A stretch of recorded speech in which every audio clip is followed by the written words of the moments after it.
பப்புனாக நடித்துக் கொண்டிருக்கின்ற மதுரை மாவட்டம் காரியாபட்டி அருகாமல் உள்ள மருதுடைய ஐயனார் வீட்டிருக்கின்ற அருள்வாளித்துக் கொண்டிருக்கின்ற மருதங்குடி மண்ணின் மைந்தன் மருதமணி அவர்களுக்கு பாத்தீங்களாயா என்னையே அப்படி செய்றேன்.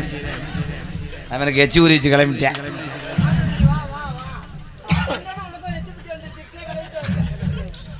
மருதமணி அவர்களுக்கு மரவப்பட்டி கிராமத்தார் சார்பாக பொன்னாடை ஓத்து கௌரவப்படுத்துறார்கள். பாப்பாவுக்கு பெருமைப்படுறேன் ஐயா. இருங்க ஐயா, பாப்பாவை நீ அப்புறம் போடு. பொன்னாடா இந்த தாழ்வையை போய் நான் என்ன செய்ய போறேன்? இந்த கையில ஏதாவது கழட்டி கிடக்கிற போடு. எத்தியா எங்கே அடகு குடிக்க பார்க்குறேன் பாரு. 10 ரூபாய்க்கு அடவு. அவனே இப்போ தானே திருப்பிட்டு வந்திருக்காங்க. பாப்பாக்கு இல்லையா? பாப்பாக்கு இல்லைன்னு இந்த இது கூட கட் பண்ணி போடு. பாப்பாவுக்கு என்னதான் போடவா? டான்ஸாக நடந்து கொண்டிருக்க அன்பு மருமகள் புதுக்கோட்டை ரஞ்சிதா அவர்களுக்கு பொன்னாடை பற்றி கௌரவப்படுத்துறார்கள். கையில் கொடுக்கணும். ஏய் அப்படியே போட்டு மடுவாக்கலாம் பார்க்குறியா? வராதில்ல விட்டா நேரம் ஜாக்கெட்டை கழட்டி இருப்பேன். எல்ஐசி அடியாய் இந்த தம்பி இப்ப வந்தாரு ஐயா, படிச்ச மாதிரி தான் இருக்காப்ல, வேலை செய்யறாப்லையா? ஆனா எனக்கு போடுறதுக்கு வரல. பொம்பளை பிள்ளைன்னு அப்படியே நாக்க 1.5 முழம் தொங்க போட்டுக்கிட்டு பேர் என்னப்பா? கொஞ்ச நேரத்துல இந்த ஜாக்கெட்டை கழட்ட தெரிஞ்சாங்க. ஆந்திராவா? LIC agent. அப்ப நீ பொம்பளை எடுத்தேன் போவ. ஆம்பளை போட மாட்டாங்களா சீட்டை? ஆமா, எல்ஐசி ஏஜென்ட் பொம்பளை தானே. அங்க போனா தானே காரியம் ஆகும்.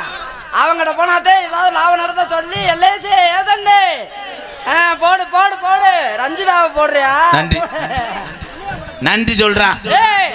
நீ சொல்லியெல்லாம் சொல்ல முடியாது. ஓ நீ யாரோ நான் யாரப்பா? என்ன சொல்லணும்? என்ன சொல்லணும்? எனக்கு மட்டும் செவரட்டி சொல்லு, அவருக்கு மட்டும் குடல் சொல்லு, ஈரல் சொல்லு. செவரட்டி கிடைக்கவே கிடைக்காதே சாமி. 200 காரியாவில 250 கடை இருக்கு. ஆனா ஒரு செவரட்டி கிடைக்குதுல்ல. ஒரு செவரட்டி இருக்கா?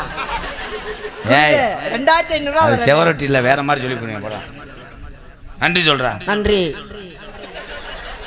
பொன்னாடை போத்தி எங்களை கௌரவப்படுத்திய மரவப்பட்டி கிராமத்தார்களை எங்களை அழைத்து வந்தாலும் எங்களுக்கு ஆதரவாக வெளியூர்லிருந்து வருகின்ற எங்களுடைய அண்ணன் தம்பிகள் அத்தனை பேர், காவல்துறை அதிகாரி அவர்களுக்கும் ஒளி அமைத்துக் கொண்டிருக்கின்ற ஒளி நிலையத்தார்கள், சரவணா ரேடியோஸ் உரிமையாளர் பணியிடக்கூடிய அன்பு உள்ளத்திற்கும் பக்கமேல கலைஞர்கள் 4 பேருக்கும், எங்களை அழைத்து வந்த வாகன ஓட்டி அத்தனை பேருக்கும், இங்கே எங்கள் முகத்தை எடுத்துக்கொண்டு வெளியூரில் இருக்கக்கூடிய தமிழர்கள் கைபேசிக்கெல்லாம் அனுப்பக்கூடிய யூடியூப் அன்பு தம்பிகளே சகோதரர்களே, உங்கள் அத்தனை பேருக்கும் எங்களது நாடக குடும்பத்தில்